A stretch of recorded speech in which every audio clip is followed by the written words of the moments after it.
Hello everyone and welcome to SuttonsDaze. With all of the craziness and chaos that is going on right now, I thought it would be a very good time to chat about menu planning.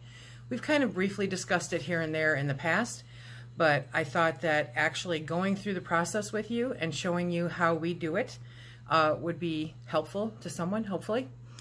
We menu plan a little differently, I think, at least from everything I've heard. We menu plan a little differently. I do not believe that you can create a menu unless you know what you have. And that's especially true today with everything that's going on. So what I would suggest first and foremost, because it really doesn't take as long as you think it does, you need to go through your cabinets, you need to go through your freezers, you need to look in your fridge, and you need to write down everything that is in there. You need to inventory your food pantry.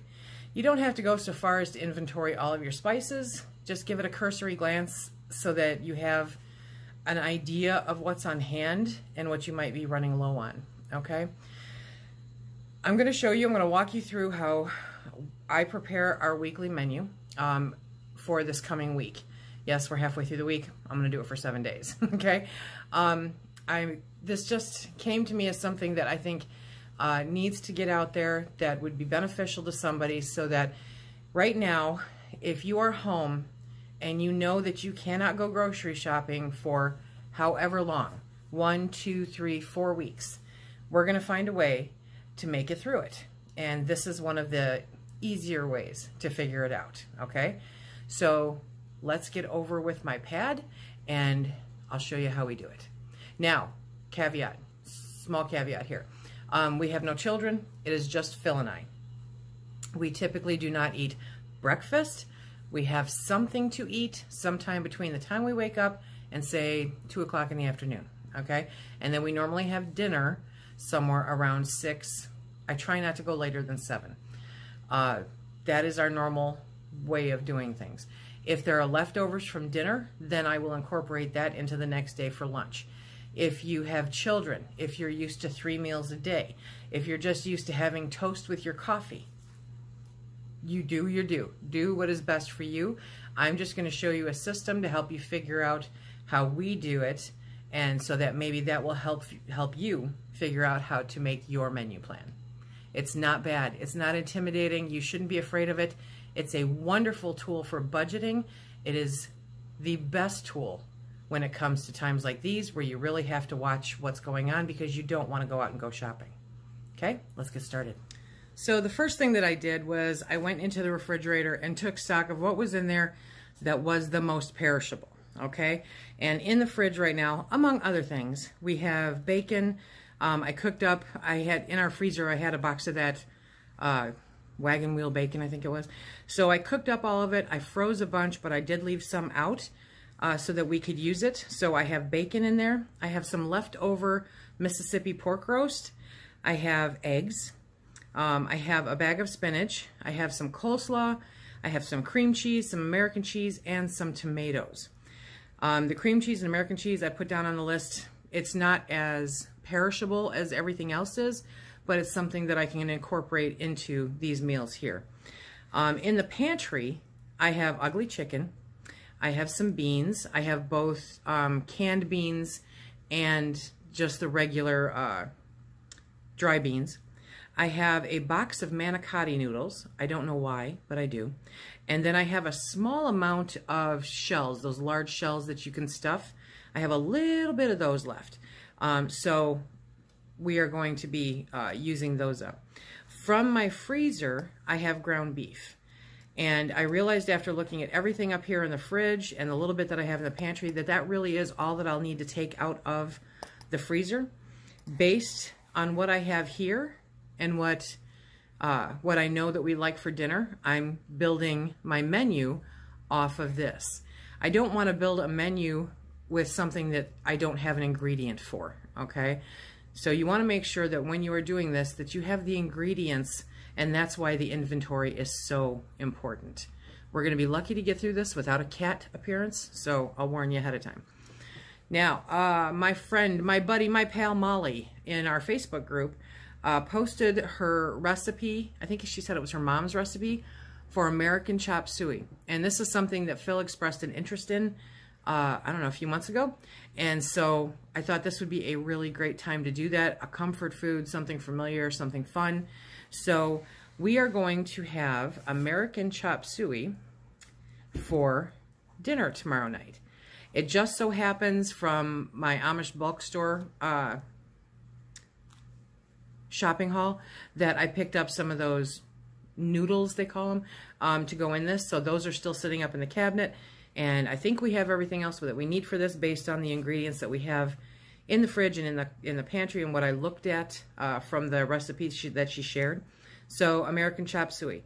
Now that's probably going to make a bit more than we can eat for one meal.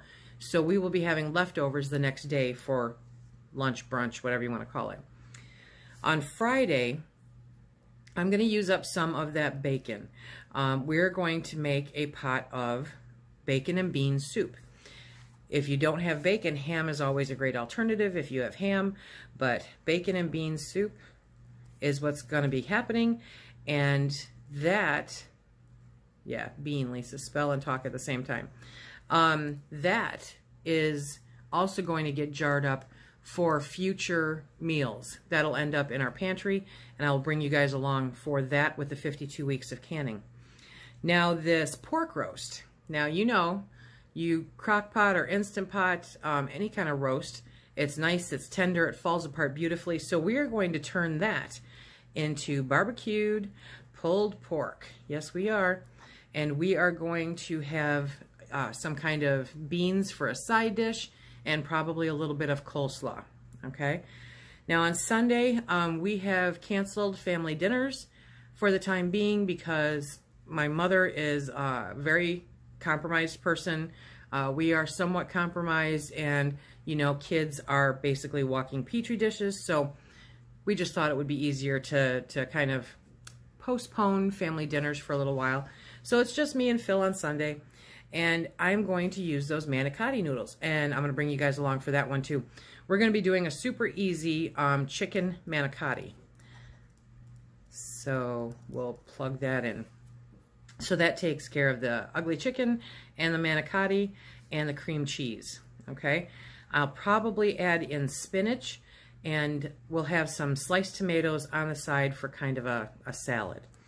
The next day, Monday, I am looking at cheeseburgers because cheeseburgers are good, and we still have ground beef in the freezer. So we're going to have cheeseburgers and probably some cottage cheese and some coleslaw. Okay, that'll be Monday night's dinner. We'll be having that before Monday Night Live. And then on Tuesday, I would like to use those stuffed shells. So we're going to be doing a bacon ranch chicken stuffed shell. I'll bring you guys along for that one too. Here we go, writing again. Stuffed shells, thank you. Yeah, I can read my writing, that's the good news. Okay, so bacon ranch chicken stuffed shells. So that will be coming out of the pantry room. That will be coming out of the fridge because, again, that's going to incorporate some cream cheese and some, I want to put spinach in that one too. And it's going to be a really well-rounded meal by the time we're done with it. On Wednesday, we have eggs, we still have some bacon, and we still have some tomatoes and spinach.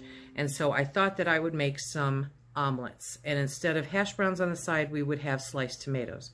So we will be having bacon omelets, bacon and cheese omelets, and then sliced tomatoes on the side. And just like that, we have pulled from our inventory and we have created a week's worth of meals. It cost nothing. We didn't have to go out and buy anything new. In some instances, we even used leftovers that are sitting in the fridge prior to making up this menu plan.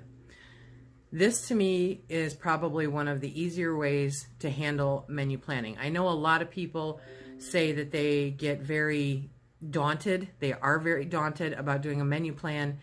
Some people say they don't, you know, they don't like the rigidness of it. They want to be more spontaneous. You can be spontaneous with this. Just move them around to whenever you feel like it. If I wake up tomorrow morning and decide there's no way I want American chop suey, then I'll make bean and bacon soup. You know, you can move this around. Now, the bean soup If you don't have bacon, you can use all kinds of other things to put into it. If you have ham, if you have ham hocks, if you have chicken, if you have ground beef, or just have beans. Seriously, a good bean soup is worth so much. So it's a cheap, easy, healthy meal that you can have that will take people, it'll make them very comfortable, you know, and you want that comfort food when you're starting to think about the stress of everything that's going on. I would love to hear any questions that you have about meal planning, any suggestions that you have about meal planning in the comment section below. Please, I am encouraging this conversation, and if you have any questions that I am capable of answering, I will be sure to answer them to the best of my ability.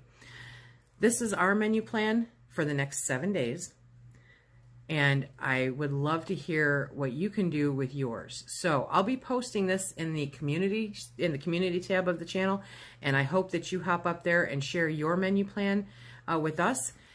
You can do different things depending on what is happening with you and yours.